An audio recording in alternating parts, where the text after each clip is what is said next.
I know, Ray says. What? Do you want to do an autopsy? Cut her up? The girl in the blue smock gives a gasp. Mr. Ghosh puts his arm around her, and she puts her face against his white shirt. Ray wonders if Mr. Ghosh is fucking her. He hopes not. Not because of Mr. Ghosh's brown skin, but because he's got to be twice her age. Well, that's not our decision, the EMT says, but probably not. She didn't die unattended. I'll say, the woman with the bugles interjects. And it's pretty clearly a heart attack. You can probably have her released to the mortuary almost immediately. Mortuary? An hour ago they were in the car, arguing. I don't have a mortuary, Ray says. Not a mortuary, a burial plot, nothing. What the hell? She's 35. The two EMTs exchange a look. Mr. Burkett, there'll be someone to help you with all that at St. Stevie's. Don't worry about it. The EMT wagon pulls out with the lights still flashing but the siren off. The crowd on the sidewalk starts to break up. The counter girl, the old man, the fat woman, and Mr. Ghosh look at Ray as though he's someone special. A celebrity?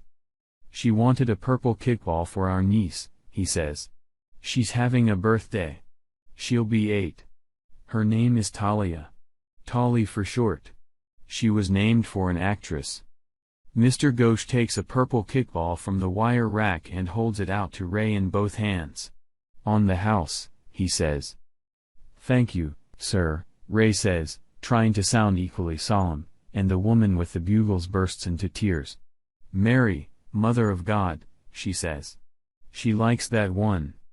They stand around for a while, talking. Mr. Ghosh gets sodas from the cooler. These are also on the house. They drink their sodas and Ray tells them a few things about Mary. He tells them how she made a quilt that took 3rd prize at the Castle County Fair. That was in '02. Or maybe '03. That's so sad, the woman with the bugles says. She has opened them and shared them around. They eat and drink. My wife went in her sleep, the old man with the thinning hair says. She just laid down on the sofa and never woke up. We were married 37 years. I always expected I'd go first, but that's not the way the good Lord wanted it. I can still see her laying there on the sofa. Finally, Ray runs out of things to tell them, and they run out of things to tell him. Customers are coming in again. Mr. Ghosh waits on some, and the woman in the blue smock waits on others. Then the fat woman says she really has to go. She gives Ray a kiss on the cheek before she does. Now you need to see to your business, Mr. Burkett, she tells him. Her tone is both reprimanding and flirtatious. He looks at the clock over the counter. It's the kind with a beer advertisement on it. Almost 2 hours have gone by since Mary went sidling between the car and the cinderblock sign of the Quick Pick. And for the first time he thinks of Biz.